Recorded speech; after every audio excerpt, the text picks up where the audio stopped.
Lab city में आपका स्वागत है। आज आरटीसी सेक्शन का हम डिस्कस करेंगे। ये बहुत इम्पोर्टेंट पार्ट होता है लैपटॉप का। देखिए, इंटेल पावर ऑफ सीक्वेंस में सबसे पहले एक नंबर पर आरटीसी सेक्शन आता है, ठीक है। तो हमने एक थोड़ा सा डायग्राम बनाने के लिए कोशिश किया, समझाने के लिए।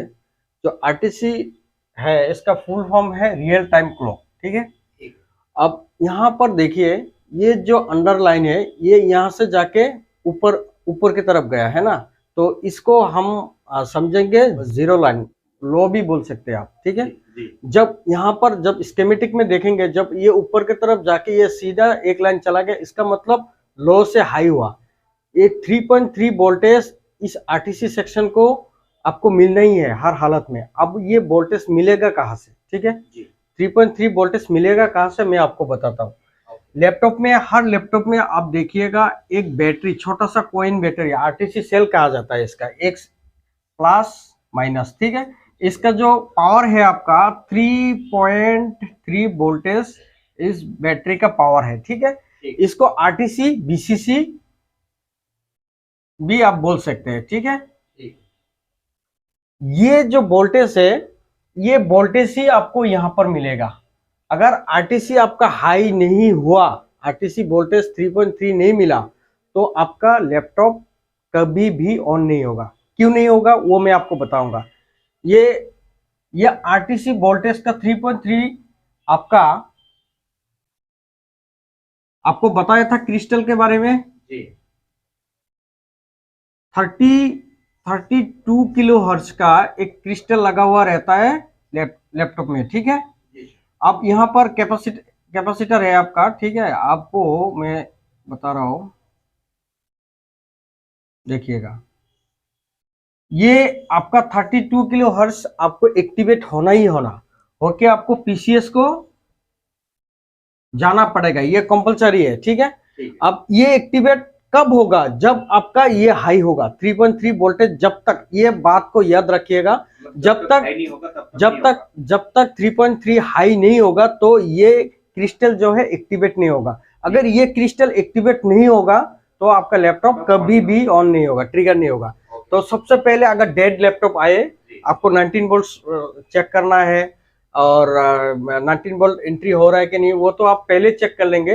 लेकिन पहला स्टेप है, आपको पावर सीक्वेंस का जो पहला स्टेप है वो आरटीसी सेक्शन में आपको देखना ही है, ठीक है। ये हाई हो रहा है कि नहीं। आप देखिए, कभी भी किसी भी हालत में ये अगर आरटीसी बैटरी डेड हो गया, तब भी पावर सीक्वेंस में जाए, तब भी हाई होना है। तो हाई कैसे होगा मैं बताता हूँ आपको कैसे है होगा। अगर मान लीजिए यहाँ पर 0 वोल्ट हो जाएगा, यहाँ पर 0 वोल्ट हो गया, मतलब ये बैटरी खराब हो गया, ठीक है। तो एक डुअल डायोड लगा हुआ रहता है। ये जो 3.3 वोल्टेज यहाँ पर जो आरटीसी बैटरी दे रहा था, ठीक है, अब तो ये गायब हो गया। अब दूसरा टर्मिनल है, ये वाला टर्मिनल, ये मान लीजिए 1 2 3, ठीक है। तो 3 नंबर वाला है आउटपुट। यहाँ पर हर हालत में 3 नंबर पे 3.3 मिलना ही है।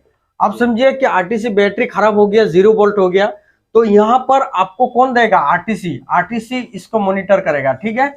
आरटीसी का एलडीओ जनरेट करेगा 3.3, ये जो है यहाँ पर देगा, ये डायोड के मोड पे इधर पार हो जाएगा, ठीक है। अगर ये नहीं चला तो ये चलेगा। अगर आरटीसी सेल खराब हो जाता है तो एक प्रॉब्लम आपका लैपटॉप में देगा, टाइम और डेट का आपको बार बार सेटिंग करना पड़ेगा, वो कस्टमर काफी परेशान हो जाएगा। लेकिन इसको सबसे पहले आरटीसी बैटरी को आप चेंज कर दे, ठीक है। और देखिएगा, अगर ये आरटीसी सेल भी सही है और एलडीओ भी आ रहा है, आउटपुट नहीं मिल रहा है, तो इसका मतलब यह है ये डायोड भी खराब हो सकता है। ये डायोड जो है ये भी आपका ओपन हो सकता है, और आगे भी आपका आगे कैपेसिटर लगा हुआ रहता है काफी सारे, ठीक है। कैपेसिटर भी शॉर्ट होने का चांसेस है। लेकिन यहाँ पर जो बताया गया है, आपको 3.3 कांस्टेंट मिलना ही मिलना। जब तक ये वोल्टेज नहीं मिलेगा, पीसीएस का आरटीसी आपका एक्टिवेट नहीं होगा, आपका लैपटॉप ऑन नहीं होगा, ठीक है, समझ गया। और एक चीज बताता हूँ, यहाँ पर ये आरटीसी, ये पीसीएस, ये जो कंफर्मेशन हो जाएगा, इसका जो ये कंफर्मेशन हो जाएगा, वोल्टेज मिल जाएगा, तब जाके पीसीएस रिलीज क्या करेगा, आरटीसी रीसेट, आरएसटी, ठीक है। पीसीएस आरटीसी रीसेट, यहाँ पर भी आपको 3.3 वोल्टेज मिलेगा। ये सबसे पहला, सबसे एक नंबर पे आपको यही देखना है, ठीक है। आरटीसी सेक्शन के अच्छी तरीके से, यहाँ पर और भी है, आरटीसी इंट्रोडर है, ठीक है। लेकिन ये सिंबल को देखिए, इस सिंबल को ऊपर की तरफ जो जा रहा है, इसको, इसका मतलब है इससे आप मतलब इस कुछ मतलब चेंजेस नहीं हो सकता, यही रहेगा। तो पावर सीक्वेंस में एक पॉइंट है आरटीसी सेक्शन। आरटीसी सेक्शन में कुछ नहीं करना, सबसे पहले आपका आरटीसी सीमोस सेल देखना है, सीमोस सेल ओके है। आरटीसी डायोड देखना है, डायोड में आउटपुट में 3.3 वोल्टेज मिल रहा है कि नहीं, वो देखना है। अगर नहीं मिल रहा है तो डायोड को चेंज करके देखें, आगे शॉर्टिंग के लिए चेक करें। किसी टाइम में सब कुछ ओके होता है फिर भी नहीं मिलता है, इसका मतलब जो पीसीएस में अगर शॉर्ट होगा, तो अगर यहाँ पर शॉर्टिंग होगा पीसीएस का आरटीसी के लाइन पे, तो ये डायोड पार भी करेगा लेकिन कुछ काम होने वाला नहीं है। तो उस केस में ये पीसीएस को रिवॉल्व करना होता है, चेंज करना होता है। समझ गए आरटीसी सेक्शन का? तो क्या बताया मैंने, हाई होके लो से हाई होना है, ये इसको कभी चेंज नहीं हो सकता, 3.3 वोल्टेज मिलेगा। और ये किसके लिए?